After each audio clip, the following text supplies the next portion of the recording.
You're lying in bed. It's 2 a.m. Your phone is face down, but your mind isn't. Because somewhere out there, she's with him now. The new guy, the rebound, the finally healthy one, as she probably calls him. And you can't stop wondering, what is she telling him about you?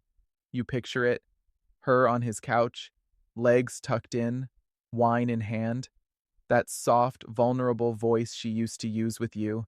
Except now, she's using it to describe you, to rewrite you, to explain you away, and your brain won't shut up. Is she making me the villain?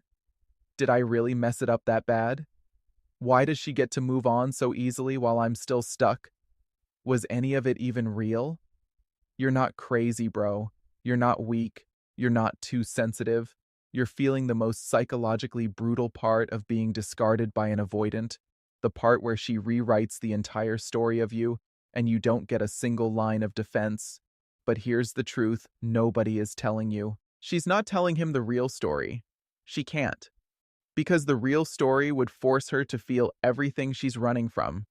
So what she's telling him isn't about you at all. It's about her own escape plan. And once you see what she's actually doing, the pain stops controlling you, and you stop chasing a version of the truth that was never going to come. Today, I'm going to show you exactly what your avoidant ex tells her new partner about you, why she tells him those specific things, what it really means about her, not you, and how to use this knowledge to upgrade into a man who never gets caught in this trap again. Let's get into it. Most guys believe that when an avoidant leaves and runs to someone new, she's telling the truth about what happened, that she's giving him the real version, that if you could just hear the conversation, you'd finally get closure. But the real truth is darker and freer once you understand it. She isn't telling him a story about you. She's telling him a story about herself, and you're just the prop she needs to make that story work. See? An avoidant doesn't run because you failed. She runs because you got close. And the closer you got, the more her nervous system felt that old, familiar panic. The panic that says intimacy equals danger, that being seen equals being trapped, that loving someone fully equals losing yourself. So when she leaves, she has a problem. She can't sit with the truth that you were good to her, because if she admits that, she has to feel the grief of what she destroyed. She has to feel her own avoidance. She has to feel responsible. So her brain does what avoidant brains always do. It rewrites you. She doesn't lie because she's evil. She lies because the truth would collapse her. And the new guy isn't her healing. He's her hiding place. That's the shift. Once you stop asking, "What did she say about me?" and start asking, "What is she running from inside herself?" you stop being the wounded ex. You become the man who finally sees the whole game. Now let me show you exactly what she tells him. Because there are 7 specific things almost every avoidant says about her last partner. And yes, this will hurt. But it's the kind of hurt that sets you free. 1. He was too intense. Most guys hear this and immediately spiral. They start questioning every text, every date, every "I miss you," wondering if they were the problem. Stop. Here's the part nobody talks about. When an avoidant calls you too intense, she's not describing your behavior. She's describing her own internal alarm system. Your normal love, your normal attention, your normal desire. It all registered in her body as overwhelm because her nervous system was never wired to receive consistent emotional presence in the first place. She didn't pull away because you were too much. She pulled away because you were finally enough, and her body didn't know what to do with that. Picture 2 versions of the same moment. Version 1, you text her, "I've been thinking about you all day. Can't wait to see you tonight." A secure woman reads that and feels chosen. An avoidant reads that and feels her chest tighten. Same words, 2 different nervous systems. So when she tells the new guy he was too intense, what she's really telling him is, "Please don't get close enough to scare me again." And when you finally understand that, she feels something shift in the universe because the man she trained to chase her just stopped chasing. 2. He was insecure. Most guys hear this and crumble, because deep down, every man wonders if he really is insecure, if he really did need too much reassurance, if he really was the weak one. But here's where it gets interesting. What she's calling insecurity was almost always you reacting normally to her abnormal behavior. You weren't insecure for asking why she went cold for 3 days. You weren't insecure for noticing she stopped initiating. You weren't insecure for wanting to talk about the relationship. You were responding. She was withdrawing. And in avoidant logic, the person who notices the withdrawal becomes the problem, because noticing it forces her to face it. Not anxious, not clingy, not weak, but emotionally awake in a relationship she needed you to stay asleep in. Here's the wrong move versus the right move. Wrong move.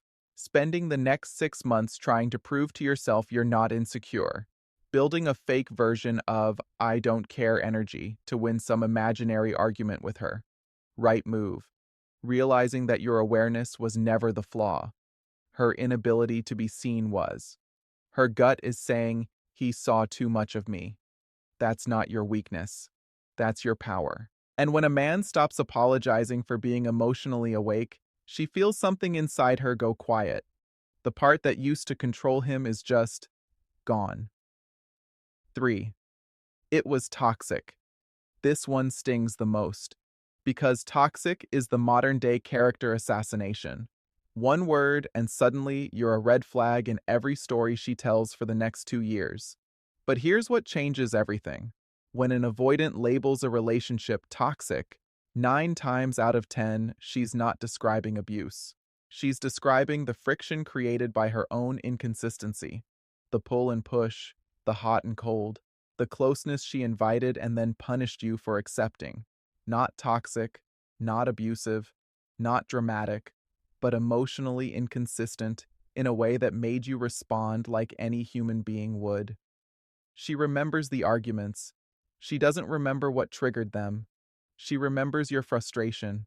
She doesn't remember her 3-day silent treatment that caused it. She remembers your reaction. She edits out her action, because the avoidant brain protects itself by deleting cause and keeping effect. So in her story, you just exploded, out of nowhere, like a crazy person.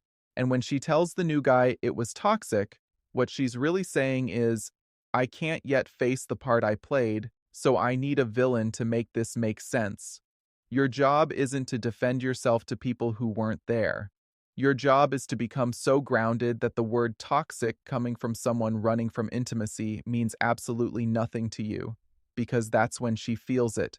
Wherever she is, she feels that you stopped needing her version of the story to be true. 4. He couldn't handle me. Most guys hear this and feel their masculinity attacked, like they failed some test, like a real man would have stayed calm through every cold spell, every disappearance, every emotional whiplash. Here's the truth. You weren't supposed to handle her. You were supposed to partner with her. There's a massive difference, and avoidants weaponize that difference. Handling someone means absorbing their dysregulation without ever asking them to grow. It means becoming a human shock absorber for their unprocessed wounds. It means slowly disappearing yourself so she never has to feel uncomfortable. And the moment you stopped being a shock absorber and started being a man with standards, that's the moment she decided you couldn't handle her. Here's the analogy that locks this in. A relationship isn't a storm you survive, it's a dance you do together. If one person keeps spinning out of rhythm and the other person keeps trying to catch them, that's not love, that's circus work. A real woman doesn't need to be handled, she wants to be met. And when you stop trying to handle her chaos and start standing calmly in your own ground, her brain says, this guy doesn't need me to validate him. And that's emotional caffeine for the part of her that secretly wants to be led.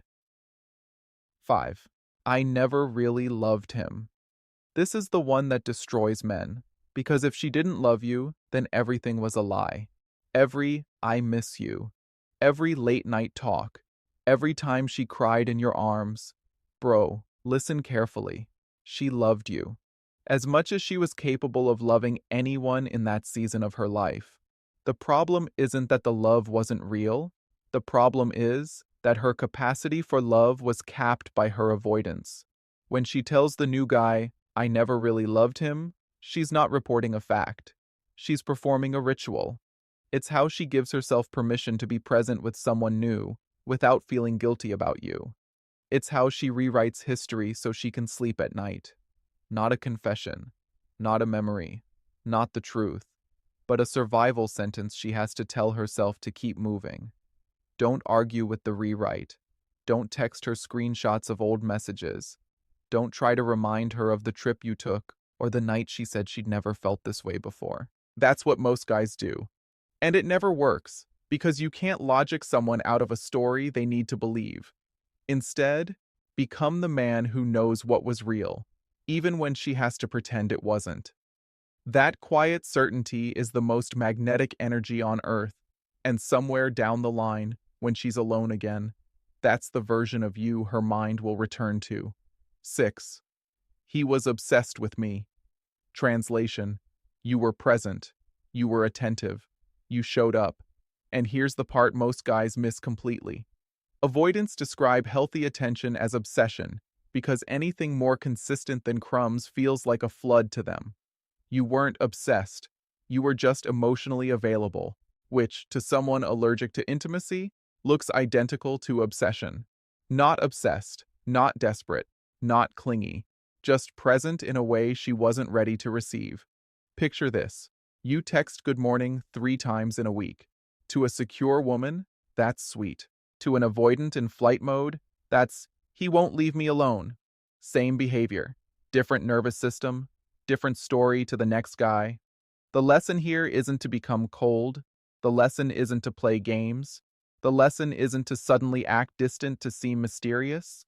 The lesson is to give your presence to people who can actually receive it. Because attention given to someone who fears intimacy is wasted. Attention given to someone who values intimacy is multiplied. When you stop spending your energy on emotional buckets with holes in them, you become magnetic by default. And she feels it. Wherever she is, the version of you that stopped pouring into her, she feels that absence in her bones. 7. I'm so much happier now. This is the final dagger, the Instagram story. The mutual friend telling you she seems great. The new guy in the photos. Here's what nobody explains. Avoidants are euphoric in the early stage of every new relationship because the early stage has no demands, no depth, no requirement to be truly seen. It's all surface, all dopamine, all this one is different. And in that bubble, she genuinely believes she's healed. But here's the thing that ended your relationship wasn't you. It was her pattern. And patterns don't disappear because the partner changed. They pause, recalibrate, and return. In 6 months, in a year, maybe 2. The same coldness she gave you, she'll give him. The same distance, the same, I need space, the same rewrite when it ends. Not because she's a bad person, not because she's evil, not because she's incapable of love, but because she hasn't done the inner work, and you can't outsource healing to a new relationship. Your job is not to wait for that crash. Your job is to be so far down your own path of becoming that by the time the pattern repeats, you're not even checking. You're not even thinking about it. You're somewhere else, with someone else, being someone else, a grounded version of you that she wouldn't even recognize. That's when she feels the real loss. Not when you beg, not when you argue, not when you win, but when she realizes the man she rewrote into a villain quietly became the man she'll measure every future partner against. So let's bring this home, bro. This isn't about her. It never was. The story she's telling the new guy isn't a verdict on your worth. It's a window into her wounds. And the moment you stop trying to correct that story, you take your power back. You don't need her to remember you accurately. You don't need the new guy to know the truth. You don't need closure from someone who couldn't even give you honesty. What you need is to become the kind of man whose self-image doesn't live in someone else's mouth. This isn't about memorizing 7 points. This isn't about winning some imaginary war with your ex. This is about becoming the kind of man who doesn't need to be understood by people who chose not to understand him. Because here's the final truth. The man she rewrote will haunt her longer than the man she actually dated. And the man you're becoming, the calm, grounded, emotionally awake version of you, that man doesn't need the last word. He is the last word. Stop trying to be remembered correctly. Become impossible to forget. If this hit something real in you, you need to watch the next video I'm dropping on the screen right now. It's about the exact moment your avoidant ex realizes what she lost. And trust me, what actually happens in her mind is nothing like what you've been told.